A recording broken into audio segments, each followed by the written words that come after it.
Hello viewers, this is Rohit sir. आज का हमारा 10th क्लास का टॉपिक है कोऑर्डिनेट ज्योमेट्री। तो मैं पहले ये चाहूँगा कि आप लोग जो 9th क्लास में कोऑर्डिनेट ज्योमेट्री मैंने एक बार पहले एक वीडियो डाला हुआ है, तो आप लोग पहले उस वीडियो को एक बार पूरा देख लो, ताकि आप लोगों को जो अगर पहले का थोड़ा बहुत कुछ डाउट हो तो वो चीज़ें क्लियर हो जाए। उसके बाद हम लोग 10th क्लास के टॉपिक्स पे आएंगे। तो 10th क्लास का टॉपिक शुरू करते हुए सबसे पहला काम होता है कि कोऑर्डिनेट ज्योमेट्री में मतलब होता है कोऑर्डिनेट से। इस कोऑर्डिनेट से मतलब होता है, तो कोऑर्डिनेट मतलब कोई भी एक पॉइंट है किसी भी एरिया में, इसके कुछ कोऑर्डिनेट्स होते हैं। लेट्स से एक्स वाई, इसी फॉर्मेशन में लिखा था। ये सब हम लोग 9th क्लास में कर चुके हैं। मैं आप लोगों से फिर से बोल रहा हूँ, अगर आप लोगों को थोड़ा बहुत भी कुछ प्रॉब्लम है तो पहले एक बार 9th क्लास वाला वीडियो देख लो, 15-20 मिनट का ही है, और उससे आपके सारे के सारे डाउट्स बहुत अच्छे से क्लियर हो जाएंगे। तो अब आते हैं 10th क्लास के टॉपिक पे। तो हमारा एक पॉइंट है यहाँ पे एक्स वाई, और लेट अस सपोज कि कहीं पे और एक और पॉइंट है, इसका भी एक जो इसके कोऑर्डिनेट्स हैं वो हैं एक्स वाई। अब दोनों पॉइंट्स के कोऑर्डिनेट्स एक्स वाई नहीं हो सकते, तो हम लोग यहाँ पे इसको मेंशन करते हैं x1 और y1, इसको करते हैं x2 और y2। तो दो पॉइंट हो गए। सिमिलरली कहीं पे अगर तीसरा पॉइंट है तो उसके जो कोऑर्डिनेट्स होंगे वो होगा x3 एंड y3, और कहीं पे एक और पॉइंट है उसके कोऑर्डिनेट्स तुमको नहीं दे रखे हैं, मतलब यहाँ वैल्यूज दे रखे हैं x4 एंड y4। तो मतलब क्या हुआ कि हर बार कोऑर्डिनेट्स अलग अलग होंगे, कोऑर्डिनेट सेम नहीं हो सकते। अब 10th क्लास का सबसे पहला टॉपिक क्या है, वो है कि किसी भी दो पॉइंट्स के बीच का डिस्टेंस निकालना। आप देखो, अगर मान लो कि एक पॉइंट यहाँ है और एक पॉइंट यहाँ है, तो इन दोनों के बीच में एक ये पर्टिकुलर डिस्टेंस है। हम यहाँ पे डिस्टेंस की बात करें तो डिस्टेंस का मतलब होता है फिजिक्स की टर्म में the shortest distance between two points.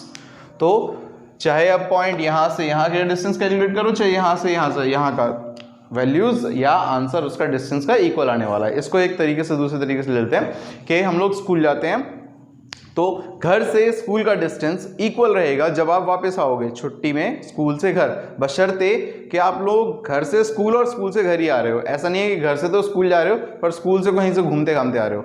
तो घर से स्कूल और स्कूल से घर का जो डिस्टेंस होगा वो दोनों ही प्रोपोर्शंस में इक्वल रहेगा। तो सिमिलरली अगर हम यहाँ पे मान के चलते हैं कि यहाँ पे कोई पॉइंट है ए, और ए से यहाँ पे एक पॉइंट है बी, तो ए के कोऑर्डिनेट्स ये रहे, बी के कोऑर्डिनेट्स ये रहे, तो ए बी का जो डिस्टेंस आएगा वो इक्वल होगा बी ए के, राइट, या इक्वल होगा बी ए के। तो यहाँ पे ए बी का डिस्टेंस और बी ए का डिस्टेंस इक्वल होगा। अब आते हैं डिस्टेंस निकाला कैसे जाता है। तो अब हम अज्यूम करते हैं कि दो पॉइंट है, एक है ए और ए के कोऑर्डिनेट्स हैं x1 y1, और एक पॉइंट है बी और उसके कोऑर्डिनेट्स हैं x2 y2। तो ऑब्वियसली मान लो ये पॉइंट यहाँ है और ये वाला पॉइंट यहाँ है, तो इन दोनों के बीच का एक डिस्टेंस होगा। मान लो ये पॉइंट यहाँ है और ये पॉइंट यहाँ है, तो इन दोनों के बीच का एक डिस्टेंस होगा। अब ये जो डिस्टेंस है यहाँ से यहाँ तक का, इसको फॉर्मुलेट करने का तरीका क्या होता है या इसको सॉल्व करने का तरीका क्या होता है, आते हैं उस पे। तो फॉर्मूला होता है कि ए बी या B A is equal to, distance A B is equal to x2 यानी ये माइनस x1 का whole square plus y2 minus y1 का होल स्क्वायर का होल अंडर रूट। तो यहाँ पे ये आता है फॉर्मूला। आप लोग इस फॉर्मूले को नोट डाउन करो, फिर हम एक क्वेश्चन पे आते हैं। तो क्वेश्चन नंबर 1 मैं लेकर चल रहा हूँ, एक एग्जांपल है।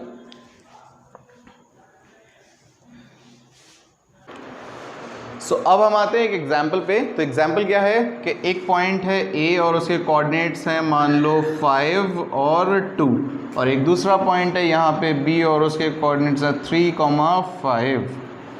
ठीक है, हमें ए बी का डिस्टेंस निकालना है। यहाँ पे ए है और यहाँ पे बी है, हमें इन दोनों का ये डिस्टेंस कैलकुलेट करना है। क्या होगा, अच्छा देखो, अब x2 x1 किसी को भी कंसीडर कर सकते हो, बशर्ते यहाँ पे अगर आप x1 तो रख रहे हो तो ये y1 होगा, ये x2 है तो ये y2 होगा, या अगर ये x2 और y2 है तो ये x1 y1 होगा। मतलब कहने का ये है कि अगर आप यहाँ पे 1 1 पुट कर रहे हो तो यहाँ पे 1 1 होगा। अब क्वेश्चन में कैसे होगा वो करके दिखाता हूँ जैसे मैं। तो let's say this is x1 and this is y1, ठीक है। और ये होगा x2 और y2। फॉर्मूले पे आते हैं, x2 माइनस x1, तो x2 ये रहा 3 माइनस क्वेश्चन में फॉर्मूले में है x1 की वैल्यू क्या है 5 का होल स्क्वायर फॉर्मूले में, प्लस y2 क्या है 5 माइनस y1 क्या है 2 का होल स्क्वायर का root, this is AB is equal to, तो 3 माइनस 5 इज -2, तो -2 का होल स्क्वायर प्लस इनका होगा 3 का होल स्क्वायर का अंडर रूट, तो -2 का होल स्क्वायर इज 4 और 3 का whole square is 9। Answer is under root 13 units. तो AB का जो डिस्टेंस है वो है अंडर रूट 13 यूनिट्स। अब ध्यान दो इस चीज़ पे, अगर अंडर रूट की कोई वैल्यू परफेक्ट स्क्वायर होती, फॉर एग्जांपल 4, 16, 9, 36, 64, कुछ भी ऐसा कुछ होता है जो परफेक्ट स्क्वायर है, तो उसको हम लोग सॉल्व करके लिखते हैं। क्योंकि 13 सॉल्व नहीं हो सकता तो उसको हम लोग एज इट इज छोड़ देंगे। तो अब मैं आपके सामने एक NCERT का एक क्वेश्चन है, question number first part second वो कर रहा हूँ। फर्स्ट पार्ट बिल्कुल सिमिलर था जो इससे पहले मैंने एक एग्जांपल लिया, बिल्कुल सेम था। तो अब यहाँ पे साइन देखो, साइन आ गया, इसलिए मैं इस क्वेश्चन को करके बता रहा हूँ।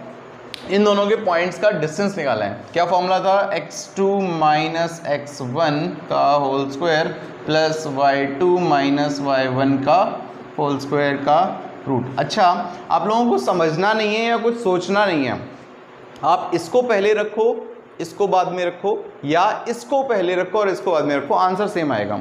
मैंने वो एक एग्जांपल लिया था, घर से स्कूल का डिस्टेंस और स्कूल से घर का डिस्टेंस इक्वल रहेगा। तो आप इसको कंसीडर करो पहले या इसको कंसीडर करो, बात एक ही है। तो अब इस फॉर्मूले पे आते हैं, इसका सॉल्यूशन निकालना हम लोगों को। अब इसमें क्या है, देखो हम इसको मान लेंगे, लेट्स मैं इस बार उल्टा कर रहा हूँ, इसको मान लेते हैं x1 y1 और इसको मान लेते हैं x2 y2। फॉर्मूले पे आते हैं, किसका डिस्टेंस है, let's say this is a, this is b।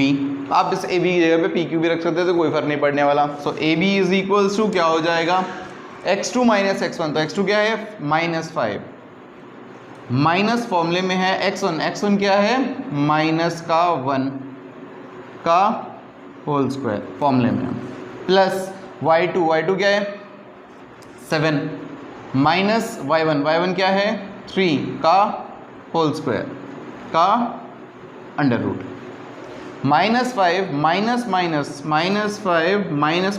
Plus 1 का whole square plus 7 minus 3 is 4 का होल स्क्वायर का अंडर रूट, -5 प्लस 1 इज -4, -4 का होल स्क्वायर प्लस 4 का होल स्क्वायर इज 16 का अंडर रूट, -4 का होल स्क्वायर इज 16 प्लस 16 का under root which is under root 32। अब under root 32 को आप ओपन करेंगे तो वो निकल के आएगा 4 अंडर रूट 2 और इसके आगे लगेगा क्या, यूनिट्स। आप लोगों को ये यूनिट्स का ध्यान रखना है, कई बार एग्जामिनर या आप लोगों के जो टीचर्स हैं वो इन चीज़ों के भी नंबर काटते हैं और बशर्ते जबकि कटते भी हैं, कोई डाउट नहीं है उसमें, गलत नहीं काटते हैं। तो अब ये इस टाइप का सेकंड क्वेश्चन हो चुका है। आप लोग इसके बाद पहले इसको नोट कर लेते हैं, आप इसको वीडियो को पॉज करो और इसे नोट डाउन करो। अब इसके बाद समझाने वाली बात क्या है मैं वो समझा देता हूँ आपको। देखो अब हमको पता है कि एक आइसोसेलेस ट्रायंगल क्या होता है, एक इक्विलैटरल ट्रायंगल क्या होता है। एक आइसोसेलेस ट्रायंगल वो होता है जिसमें 2 साइड्स इक्वल होती हैं, एक इक्विलैटरल ट्रायंगल वो होता है जिसमें तीनों साइड इक्वल होती हैं, स्केलेन ट्रायंगल वो होता है जिसमें कोई साइड इक्वल नहीं होती है। सिमिलरली अगर आप बात करोगे रेक्टेंगल की, तो रेक्टेंगल की प्रॉपर्टीज़ आप लोगों ने 9th क्लास में पढ़ी हुई हैं और पहले भी पढ़ी हुई हैं। इसके अलावा रोम्बस, स्क्वायर, पैरेललोग्राम, ट्रेपीजियम, सब चीज़ों की आप लोग प्रॉपर्टी पढ़ चुके हो। तो अकॉर्डिंगली आप लोगों को फॉर्मूले सेट करने हैं। जैसे कि एक मैं एग्जांपल बता रहा हूँ, बस एक सीधा सा एग्जांपल है आप लोगों की एनसीईआरटी से रिलेटेड। बाकी के जितने क्वेश्चंस हैं वो आप लोग इन्हीं एग्जांपल्स पे बेस कर सकते हैं। तो एग्जांपल क्या कहता है कि 3 पॉइंट है कहीं पे, let's say this is 3 2, this is 4 1 and this is -5 2। ये सिर्फ एग्जाम्पल है, तो शेप कैसी बनेगी उसका आइडिया नहीं है मुझे, तो अभी हम लोग सिर्फ एक एग्जाम्पल लेकर चल रहे हैं। तो 3 2 4 1 5 -5 2 3 कोऑर्डिनेट्स दिए हुए हैं, आप लोगों को चेक करके बताना है किस टाइप का ट्राइंगल है। तो सबसे पहले क्या होगा, हम लोग इन दोनों से हेल्प लेंगे और यहाँ पे डिस्टेंस निकालेंगे। Let's say this is P this is Q and this is R। तो पहले हम लोग PQ का डिस्टेंस निकालेंगे, डिस्टेंस फॉर्मूला यूज करेंगे जो मैंने अभी करवाया, दैट इज डिस्टेंस फॉर्मूला। तो PQ का डिस्टेंस निकालेंगे डिस्टेंस फॉर्मूले से, उसके बाद फिर QR का डिस्टेंस फॉर्मूला डिस्टेंस निकालेंगे अगेन डिस्टेंस फॉर्मूले से, और फिर PR का डिस्टेंस निकालेंगे अगेन PR के डिस्टेंस फॉर्मूले के हेल्प से। अब आगे बात करते हैं। अब यहाँ पे मान लो इसका आंसर आ रहा है, मान लो इसका आंसर आ रहा है √10, और मान लो इसका आंसर भी आ रहा है √10, और इसका आंसर नहीं आ रहा है √15 आ रहा है इसका आंसर। तो ये किस टाइप का ट्राइंगल हुआ? आइसोसेलेस। अब अज्यूम करो यहाँ पे 15 की जगह पे होता 10, तो ये क्या हो जाता? इक्विलेटरल। अब अज्यूम करो कि यहाँ पे तो है √7, यहाँ पे है √11 और यहाँ पे है √10, तो अब ये किस टाइप का ट्राइंगल है? स्केलेन ट्राइंगल है। तो आप लोगों को सिमिलर टाइप की मतलब जो भी प्रॉपर्टीज़ होती हैं आप लोगों को प्रॉपर्टीज़ यूज़ करनी है। रेक्टेंगल की प्रॉपर्टी सबको पता है, opposite sides are equal and both the diagonals are equal. उसके बाद आ जाओ रोम्बस पे, तो रोम्बस में प्रॉपर्टी होती है all sides are equal and diagonals are not equal. इसके बाद आ जाओ पैरेललोग्राम पे, तो opposite sides are equal but diagonals are not equal. Square पे आ जाओ तो all sides are equal and diagonals are also equal. तो सिमिलरली आप लोग इस टाइप की जितनी प्रॉपर्टीज हैं उसके बिहाफ पे जितने भी क्वेश्चंस आप लोगों को गिवन हैं वो सारे के सारे क्वेश्चंस आप लोग यहाँ पे सॉल्व कर। सो क्वेश्चन नंबर 6 यहाँ पे हो गया है। क्वेश्चन नंबर 5 आप लोग एक बार के लिए छोड़ सकते हो, क्वेश्चन नंबर 5 रेलेवेंट भी नहीं है। आप लोग क्वेश्चन नंबर 6 तक के सारे क्वेश्चन करेंगे, 1 2 3 4 और 6। तो 6 के सारे पार्ट्स यहाँ पे हो चुके हैं। 7th और उसके आगे के जितने क्वेश्चन हैं वो हम लोग नेक्स्ट वीडियो में कंटिन्यू करेंगे। सो आज के लिए काफ़ी है। Thank you.